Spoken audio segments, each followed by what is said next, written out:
Hello and welcome to another edition of Critical Q&A, the show where I answer your questions based on what you've left for me in the comment section of my Q&A videos or have sent to me by email at askchrisshelton@gmail.com.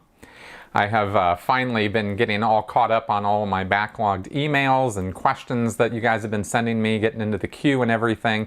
You guys have been sending me some really great questions, by the way, and I hope you'll like this week's episode. We are going to really talk some turkey about the tech of Scientology and some other things. But I wanted to get something out of the way real fast. I just wanted to throw something out there, and I wanted to usually put this at the end, but I just wanted to sort of have this idea. You know, this channel is being affected by some of the changes in YouTube lately in terms of advertising revenue. And this is my job. This is what I do, and I love doing it. And but I also do other things too in order to produce income for myself. And I don't want to, harp on this or make a big deal about it, but I just want to throw out there that if half of you guys were to join my Patreon campaign, because I usually have a few thousand views on my videos on a fairly routine basis, and I have about 82 or 83 people who are actively supporting my work through Patreon.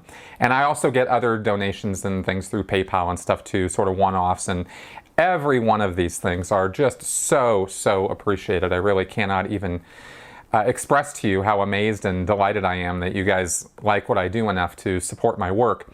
But I just wanted to say that, if I could get that up a bit more, then I really would not have to do anything else in terms of having any other income sources. Even $1 a month as a Patreon supporter, if a lot of you guys did that, that would actually be a really big boost for me, and it would help me out a lot. And so I just wanted to kind of ask, please do that. And now I'm going to stop talking about that because I really don't like talking about it actually, but I find it necessary sometimes. So let's go ahead and get on with your questions now. Like I said, I think we've got some really interesting ones for this week. A Clockwork Reisten. Speaking of the master, have you ever seen the German film Until Nothing Remains, a fictional story of a couple getting sucked into Scientology? If so, what did you think of it? I hope I got your name right. I'm really not sure how to pronounce that, but I found it on YouTube, and I'm going to say I was really blown away. I was very impressed by that film, Until Nothing Remains. It is absolutely, entirely accurate as to, in fact, it's the most accurate portrayal of how someone, and a couple in this case, first the husband, then the wife, get into Scientology. I mean, it was perfect as to how it showed this guy who was kind of doubtful, a little wary, not really sure about all this, and how he was enticed in, how they treated him, how they acted with him, all the steps they took, the wins and the things that you get from the beginning steps and the way you're talked to about them. It was amazing. I really wish I had seen this earlier. I would have been talking about this long ago if I had seen this before. I'd sort of been putting it off because I'd heard about it, but it was in German, and and I get a lot of recommendations, believe me. I get no shortage of recommendations of books to read and films to see and videos to watch, things to talk about on my channel. And I take up a lot of those suggestions. Some of them have provided some, sparked some really great content for me. But it's, sometimes it takes a while to get to it.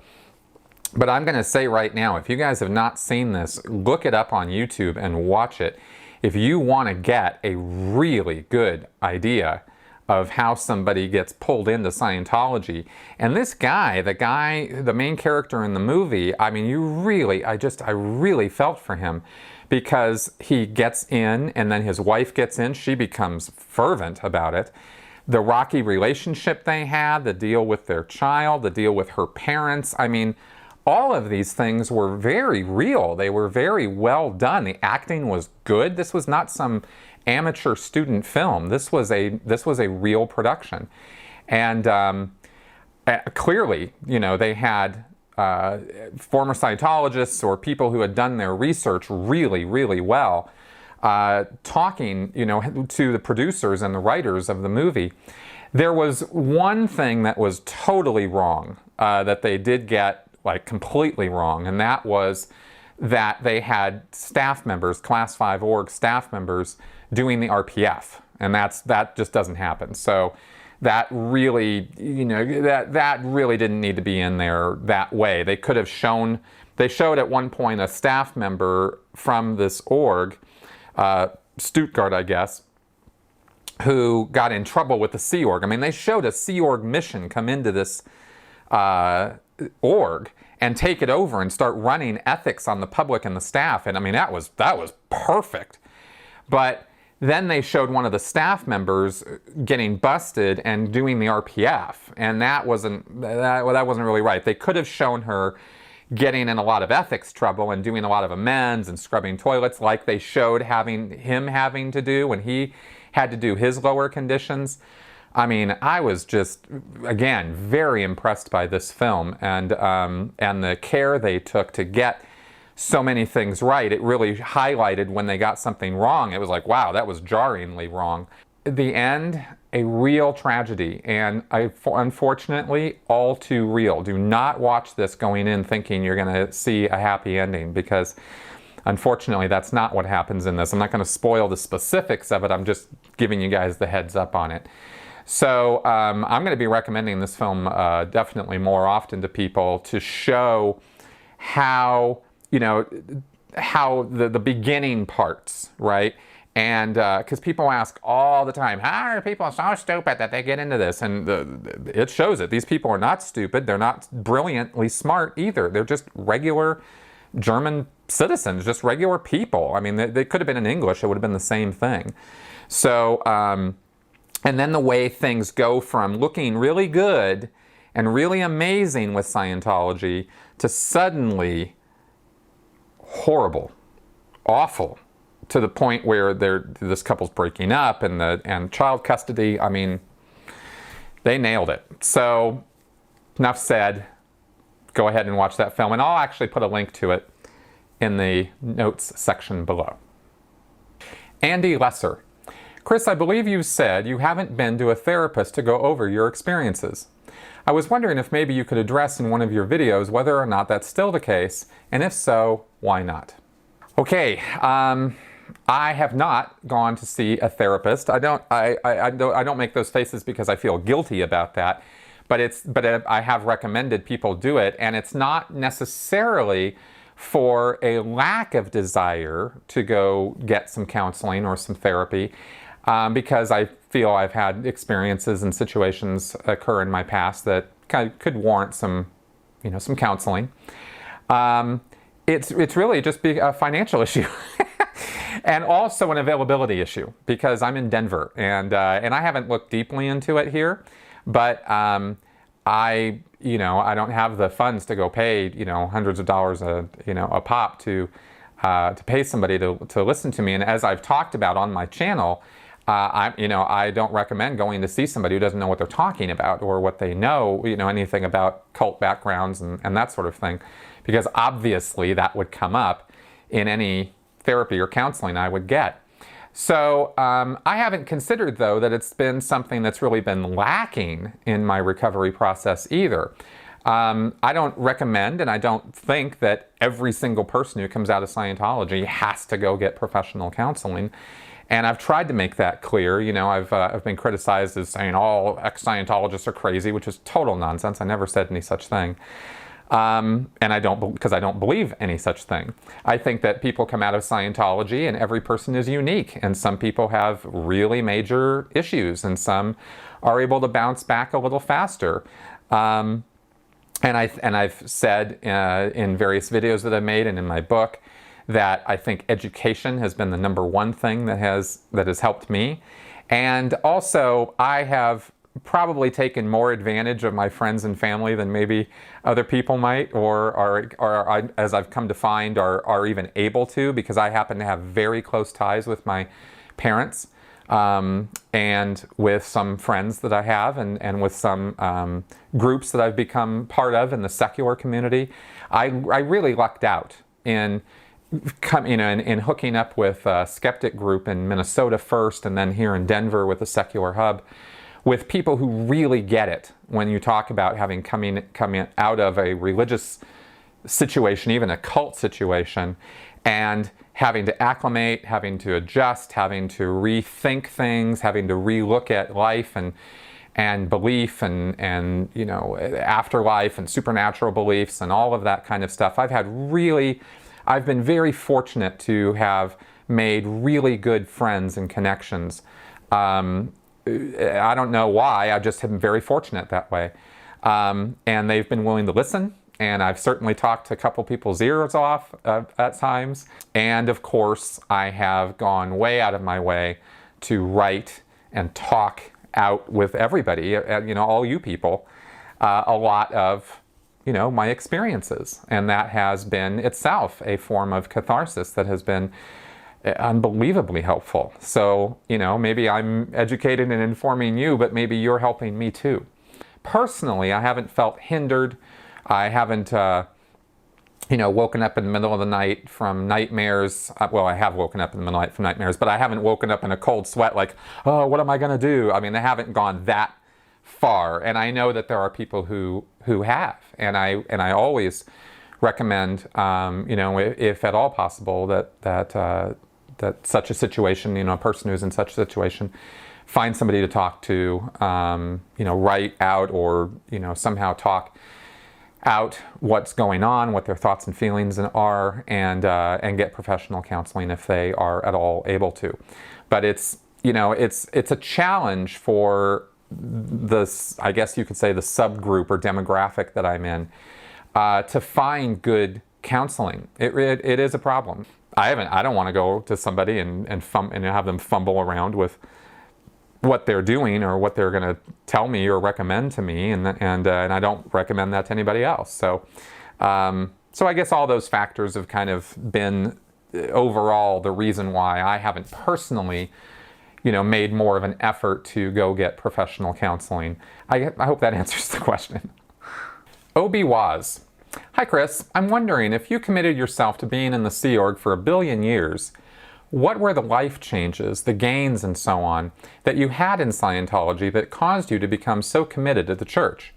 I mean, that is really a huge commitment, and you must have really believed in it all at that time. And what happened to those gains and changes? Were they all fake, unreal? Were you just fooling yourself? I was just doing an interview with a person today who was doing some study and investigation of Scientology, and this same thing came up, and it prompted me to want to answer this question since it was all sort of fresh in my head. Because I figured out a way to sort of talk about this or explain it, and it's something that doesn't really get talked about a lot. And that is the environmental influence on a person when they come into Scientology and while they're in Scientology the whole time. I've referred to it as a bubble world, or the insulated world of Scientology, or the culture of Scientology. And it's like this in any destructive cult, but there are actions taken on a person when they are first coming into Scientology, and they develop within the world itself, where the way Scientologists talk to one another, the way they interact, and the way they sort of care for new people and make sure they make it, is all around it's an environment of positive reinforcement over and over again. I think this has a lot to do with why Miscavige holds these events, these Nuremberg briefings, where they're going to rev everybody up with all these inflated, exaggerated statistics and audio-visual presentations and shiny graphics and things to show how awesome and incredible Scientology is and how much it's doing in the world. It not only, when you hear about that stuff, it not only reinforces the idea that Scientology is making an impact on the force dynamic, on the world, but it also, all of that reinforces the idea that the expectation that you're supposed to be getting super abilities and gains, and you're supposed to be every day a better person than than the way you were the day before, because of Scientology. And this is not a small thing. This isn't like, oh, this we Scientologists sort of talk about this every now and again. It's constant. And I became a staff member quickly, so I was living in this world all the time, right? And then in the Sea Org, oh my God, right? It's literally 24/7. So so let's get really specific. When I first went into Scientology, I did the communications course, but I didn't just do any communications course. I did the professional TR's course. It's the highest level communications course there is in Scientology. And I was told from the course materials that the end result of the course that I did was the ability to handle any social situation, no matter how rough, with communication alone.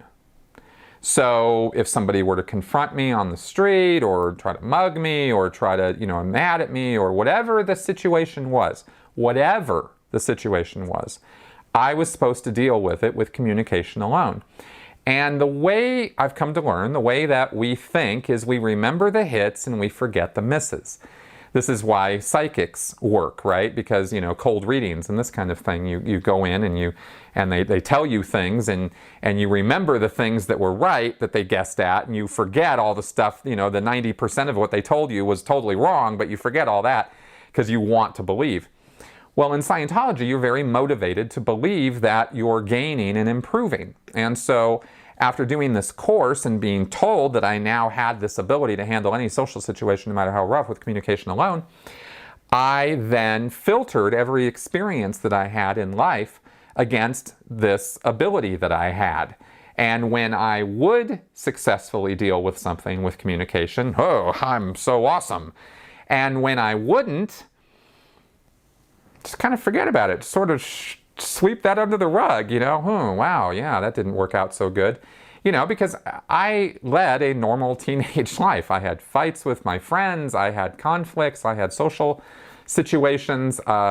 Even after getting involved in Scientology and being on staff, I had one night with one of my first girlfriends ever, who was a Scientologist, and we were screaming at each other, and we were breaking up.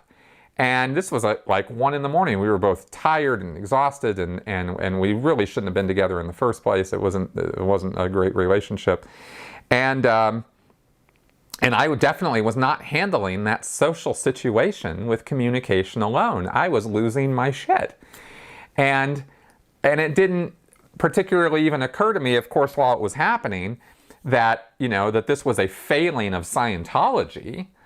It was, a failing on my part. It's another part of the mindset is that if something's not working, then it's on you. It's not on Scientology. Scientology always works. So it's you who's failing, right? And I'm just trying to get across the mindset and the positive reinforcement that occurs in the environment to give you the idea that I thought, in a sort of black and white way of thinking, that Scientology was absolutely going to work all the time.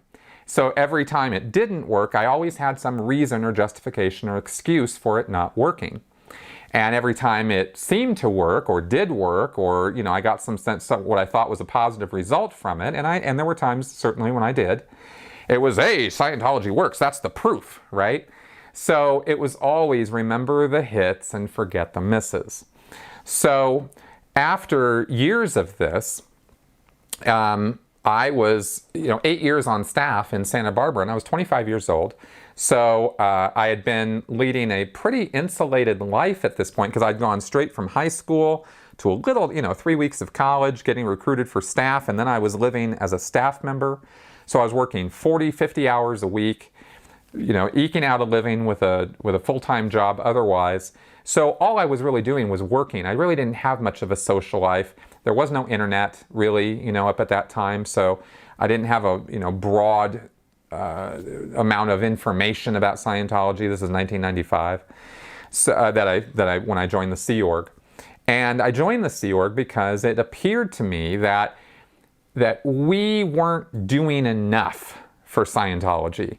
And that was why Santa Barbara was a small failing org. I could point to all sorts of times when the staff weren't dedicated enough, weren't working hard enough, when policy wasn't being followed. I mean, you have 7 volumes of policy letters from L. Ron Hubbard that cover everything from the communication system to how to water plants to how to clean windows.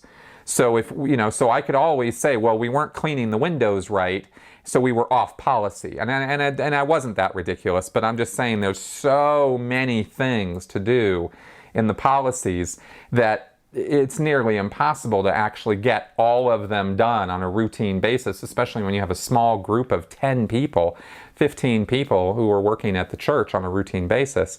So I knew that I was in a situation where we weren't going to make Scientology expand. After working there for 7-8 years, I was like, this isn't happening, but it's on us. It's not on Scientology. And so what I need to do is take more responsibility. I need to do more of this, all right? I need to double down. And, had I had more critical thinking skills at the time, and had I had a bit more common sense and maybe a bit more life experience in the real world, I would have, maybe questioned a little bit more what was going on. But the environment, the peer pressure, the insulatedness of my life, and frankly, my optimistic nature, and the fact that I really did believe in this stuff, all led me to the conclusion that what I needed to do was take more responsibility, not less, by joining the Sea Org. And so that's what I did, even though I didn't really totally want to do it. I didn't want to move to Los Angeles. I liked it in Santa Barbara, and I didn't like it in Los Angeles. And there were things about the Sea Org I was not looking forward to.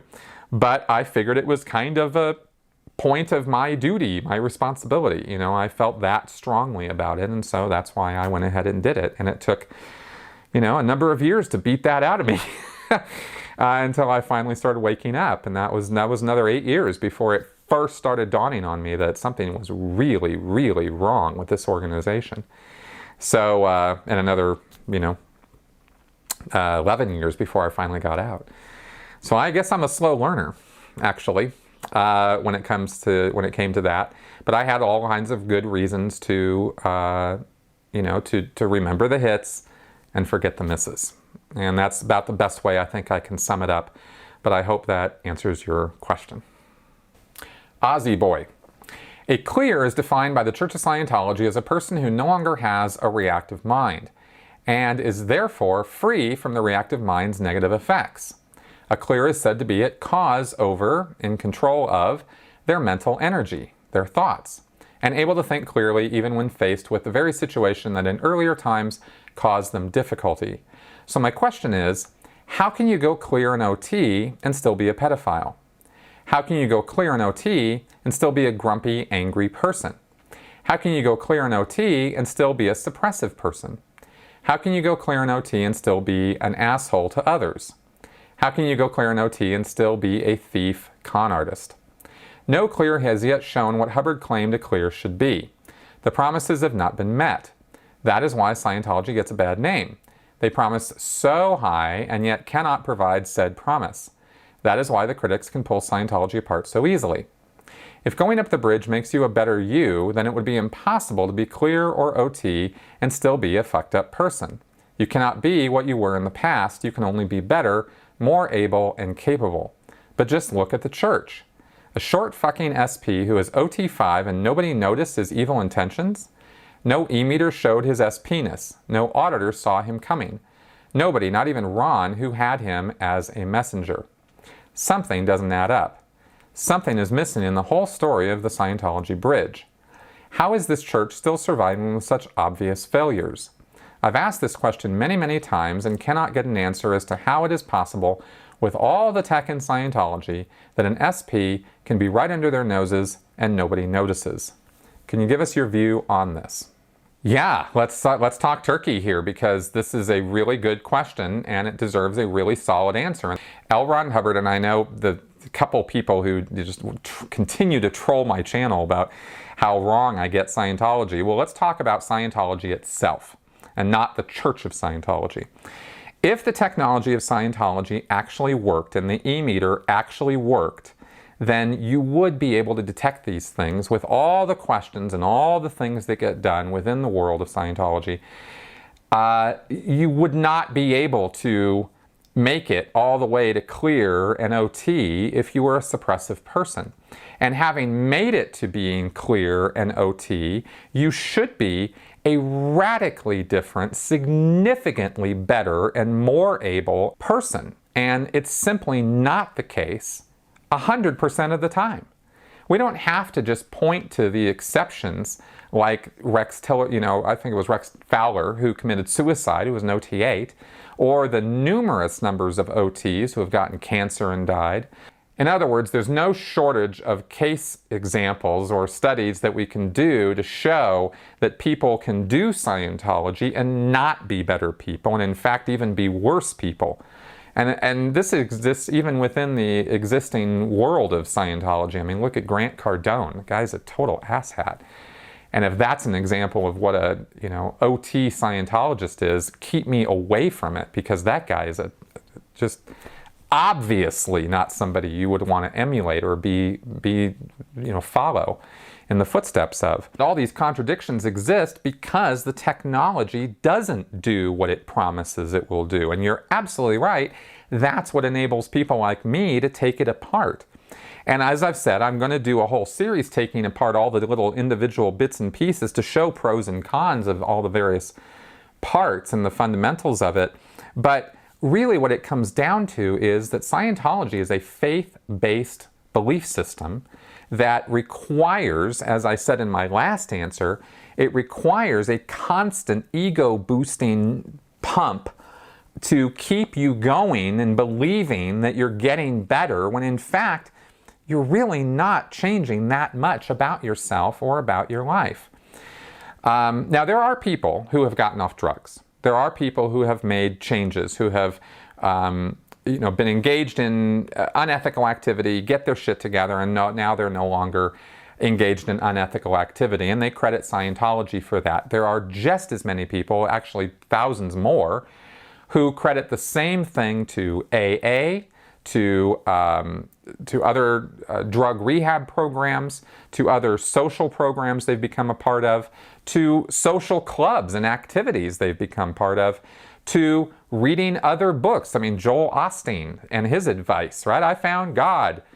There are so many sources of people bootstrapping themselves into a better life, right?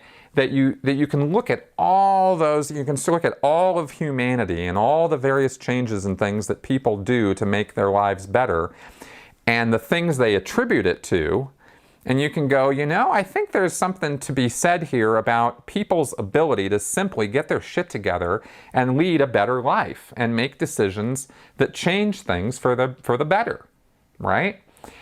And if they want to credit Scientology with that, or if they want to credit AA with that, or they want to credit the Boys Club with that, fine. Okay, great.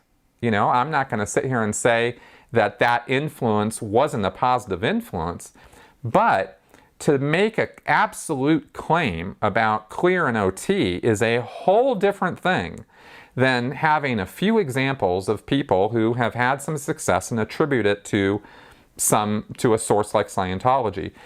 When you have the sheer number of bad examples of it not working, you can't just brush all that off and say, well, those people were, going to victim blaming, or go into, well, it was always their fault. Scientology's flawless and always works, except when it doesn't. And when it doesn't, it's because it's their fault, right? That's not logical, man. That doesn't work. There are scientific, provable, evidence-based things that don't have exceptions. They work because they work. And Scientology isn't one of those things. It just isn't, right? There's far, far, far too many exceptions to those rules.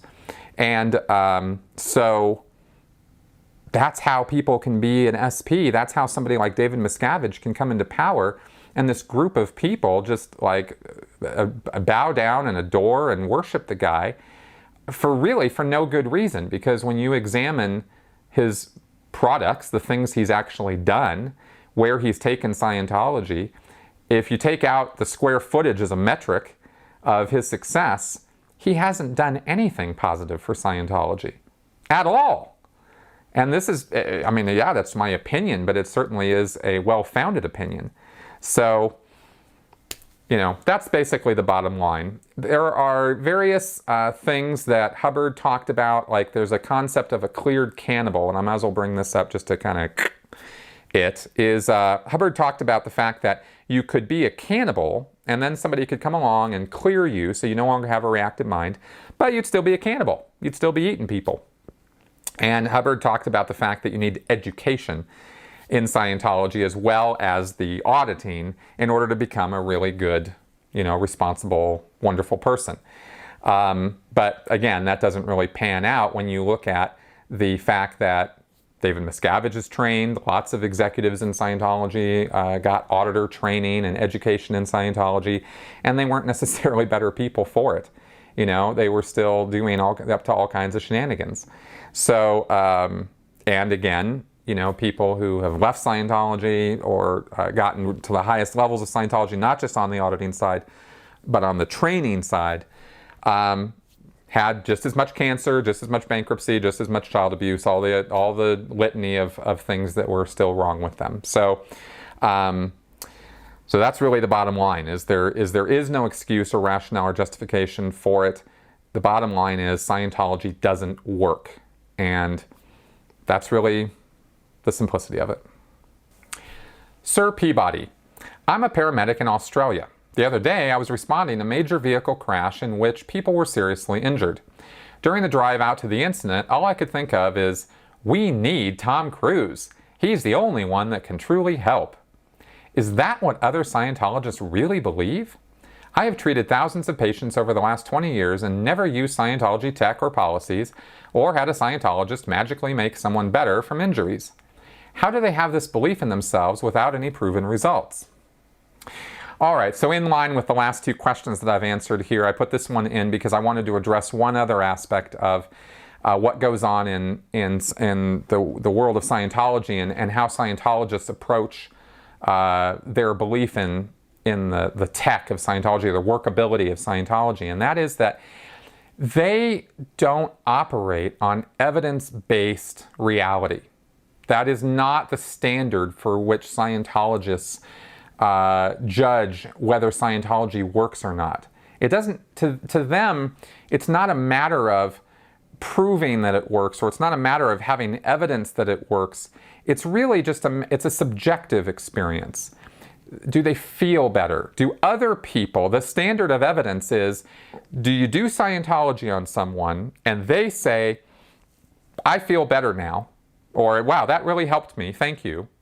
That's it. That's all the proof they need. Scientology now works 100% of the time because this person said it worked on them, right? I experienced a win in Scientology auditing, so therefore Scientology auditing absolutely works. And they don't think the thought through of what I explained before about how you could assign that gain or that, that happy moment you had to any of hundreds of things. You could assign it to eating chocolate, and it would have just as much verifiability and just as much accuracy in terms of evidence-based thinking. In other words, it's wholly, it's just the person's experience, right? It's anecdotal. That's the word I was just looking for. It's not there's a study done. It's not that there are double-blind studies done. It's not that there's surveys done. It's that's not what convinces Scientologists. And maybe this is one of the things that makes a Scientologist, or makes, and this is not just unique to Scientology. I really need to stress that. All destructive cults have this kind of mentality, and maybe this point is an important one, that the way a person in a group like this thinks is that anecdotal evidence is the same for them as verified scientific peer-reviewed evidence. To them, it's apples and apples. It's the same, right? If somebody says, bop, bop, bop, bop, bop, that's it. That's all the proof I need. That's it. It's done. It's a done deal. It's absolutely true. right? And, when you get a more skeptical, critical thinking point of view, you start going, yeah, no.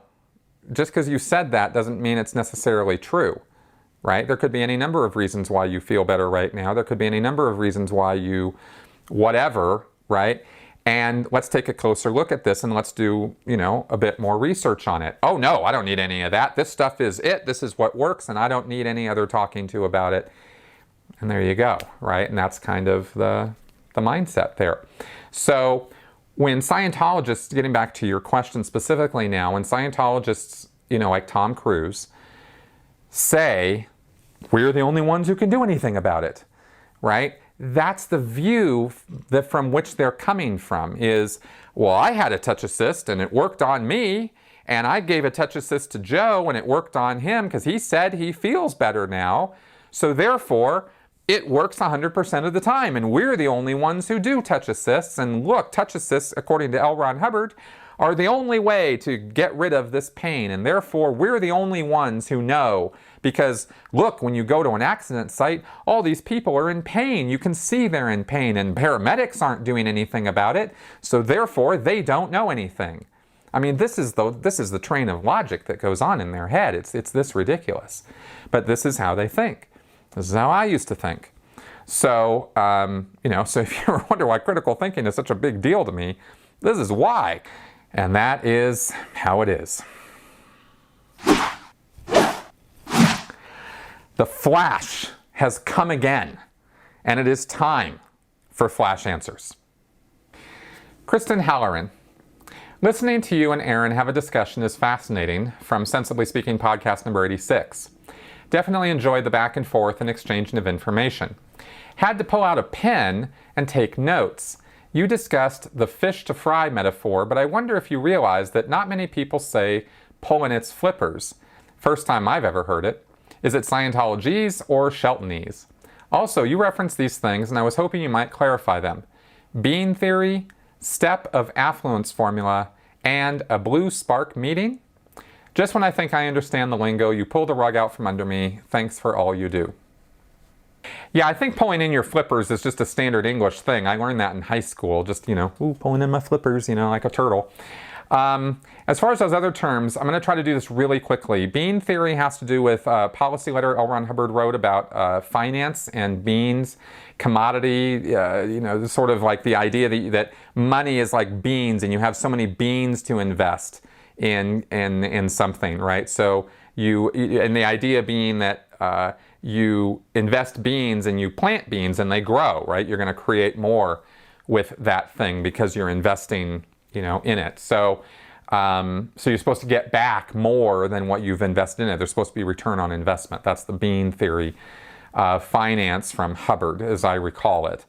The step of the affluence formula has to do with Scientology ethics conditions, which you can Google or take a look at. The affluence formula is a series of steps that one takes when things are going really, really great and there's an abundance of things, like if you were to win the lottery or if you were to get a sudden inflow of money or time or whatever, an abundance of something, and you're doing really good, you're considered to be in a condition of affluence, and the steps of that you would follow are supposed to keep the affluence going. They never do, but that's what they're supposed to do in Scientology. And a blue spark meeting, that was just something I heard one day in Scientology. I wasn't really I don't know that was something I ever heard Hubbard say. It was something that I heard in the world of Scientology, and it was a bright idea sort of thing. It's kind of like you and me and other people get in a room and we're sparking off of one another. Blue sparks are flying around. Maybe that's a Scientology thing, because it certainly could have come from one of Hubbard's lectures, but I heard it from other Scientologists, not from Hubbard. E. David Hershey. I live on the East Coast. If I visit an ideal morgue on the West Coast while on vacation, will they try to hard sell me on courses and sauna sessions that I will never take, or are they, quote unquote, smart enough to just sell me a stack of books and show me the door?